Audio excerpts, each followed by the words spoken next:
1970, isn't it? Yeah. But yeah, what was your father's name? George Henry Smith. George Henry Smith, I said. How old was he when you died? 38. What did you die of? Typhoid fever. Was it typhoid fever? What is that? What is that? Typhoid fever is nice, of course. You're not there in the red got earlier, didn't they, when he was in the hospital? Did you know? I didn't know that. Somebody told me. You told me. What, you had it?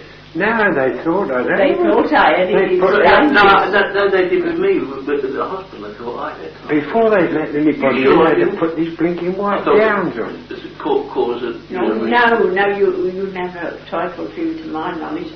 He laid on a waterbed for about 16 weeks, my father did, like a waterbed.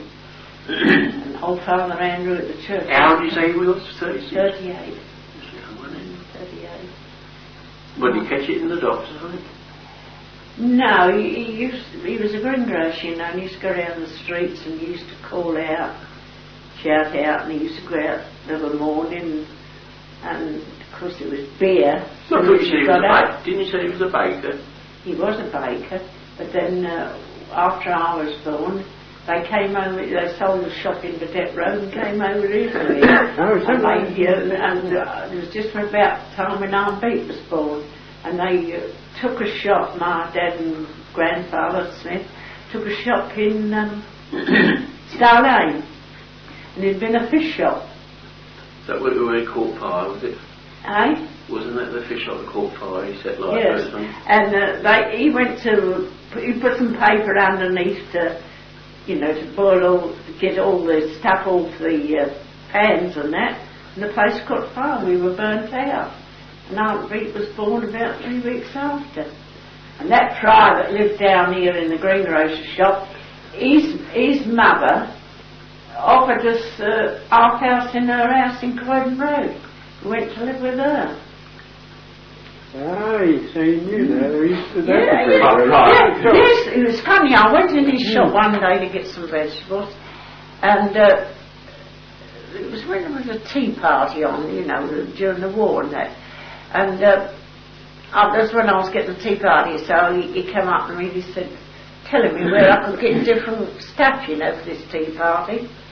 So he said, come inside. When I went in, there was a blooming great oil painting on the wall, cover practically a third of that wall.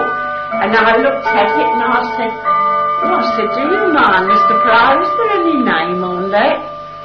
So he said, yes, Charles Smith. I said, that's my uncle. He said, is he? I said, yes. I said, he was a painter. So I said, your name's Pryor? He said, yes. Oh, I said, we live with your mother in Croydon Road.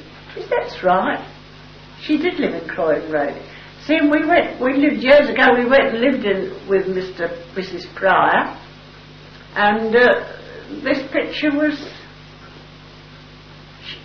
she looked after my mother when she had Beat, and because my father was down on his luck after losing all he'd got in his place, that he hadn't got enough money to pay them out. So my father let him have this picture. He said, well, I'll let you have this picture. He said, it's a treasured possession, he said, but until I can get the rest of the money to pay you. Because Dad never got the rest of the money, and they kept the picture. Old Pryor had it.